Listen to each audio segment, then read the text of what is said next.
Ok, je réponds tout de suite. Alors, qui dit premier stand, ça veut dire potentiellement que tu n'as pas de trésorerie. Fais pas attention à l'état de mes mains, je suis en train de faire mon potager. Donc, je vais te donner plusieurs possibilités pour pouvoir avoir de la monnaie. La première possibilité, tu prends ton argent personnel, tu prends entre 100 et 200 euros. Ça dépend aussi de tes moyens et ça dépend de la grandeur du marché que tu vas faire. Pourquoi je te dis ton argent personnel? On part sur le principe que tu n'as pas de trésorerie. Bien évidemment, le principe, ce n'est pas de payer aux caisses automatiques avec ta carte bancaire, mais avec un petit billet. Donc, on va prendre l'exemple d'un billet de 20 euros et que tu achètes 1 kilo de tomates.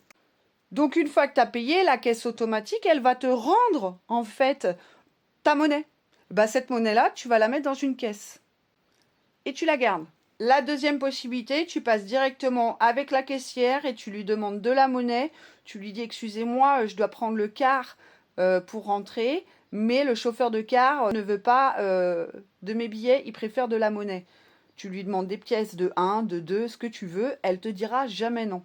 Si tu as la possibilité de prendre le péage, eh bien écoute, tu prends le péage, au lieu de payer avec la carte bancaire, tu payes aussi avec un billet et tu gardes la monnaie. Par contre, une chose, n'oublie pas, il faut des billets de 5, des pièces de 2, des pièces de 1, des pièces de 50, bref, toutes les pièces et tous les billets qui existent.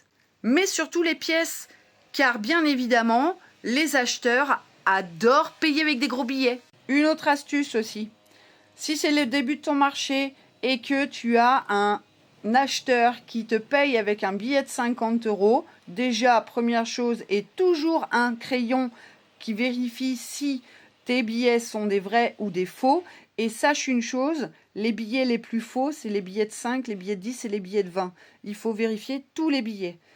Mais si en début de marché, on te paye avec un billet de 50 euros, tu les regardes et tu fais oh, excusez-moi, vous n'avez pas du tout de monnaie, parce qu'en règle générale, ils en ont, mais ils le gardent pour aller à la buvette. Une fois que tu t'es fait une belle petite cagnotte avec ta monnaie, tu vas la mettre dans ta caisse spéciale marché. D'accord? Ça va être ton fonds de caisse, mais c'est ton argent personnel. Il ne faut pas mélanger le professionnel et le privé.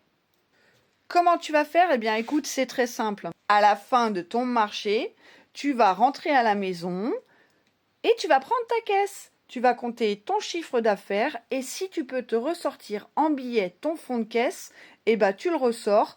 Et comme ça, ton fonds de caisse personnel se transforme en fonds de caisse professionnel. Le fonds de caisse que tu vas pouvoir te sortir professionnellement parlant de ton chiffre d'affaires de la journée, eh bien tu vas te le remettre sur ton compte personnel et voilà. Et un conseil, ce fonds de caisse-là, laisse-le tout le temps dans ta caisse. Alors je sais, des fois ça fait de l'argent qui dort pendant 1 mois, 2 mois, 3 mois, mais au moins tu es sûr d'avoir tout le temps de la monnaie. Tout le temps. C'est un fonds de caisse, ne l'oublie pas.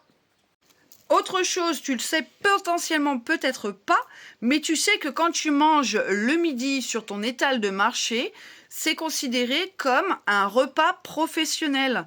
Donc bien évidemment, tu peux aller dans une grande surface, t'acheter un sandwich, un dessert et une bouteille d'eau avec un billet de 10 euros que tu as retiré de ta trésorerie professionnelle et la monnaie, eh bien, tu la mets dans ton fonds de caisse. Voilà, ça c'est les astuces si tu n'as pas de trésorerie. Si tu as une trésorerie, donc ça veut dire que tu as un compte professionnel.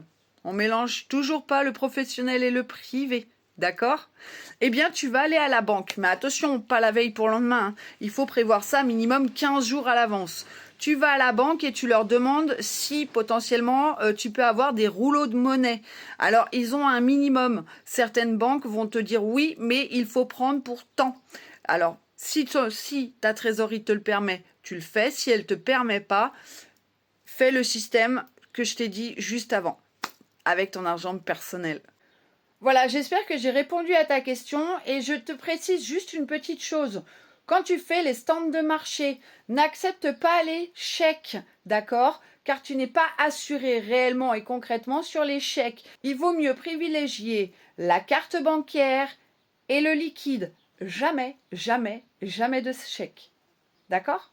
Parce que si c'est un chèque sans pro, ma bichette, tu vas payer des frais autant que l'acheteur en fonction de la banque où tu es. Autre chose, n'oublie surtout pas de déclarer ce que tu as gagné sur ton stand de marché une fois que tu as terminé, le lendemain, pas le soir même, parce qu'en règle générale, on est fatigué, mais le lendemain, fais-toi une facture avec tout ce que tu as vendu et déclare-le.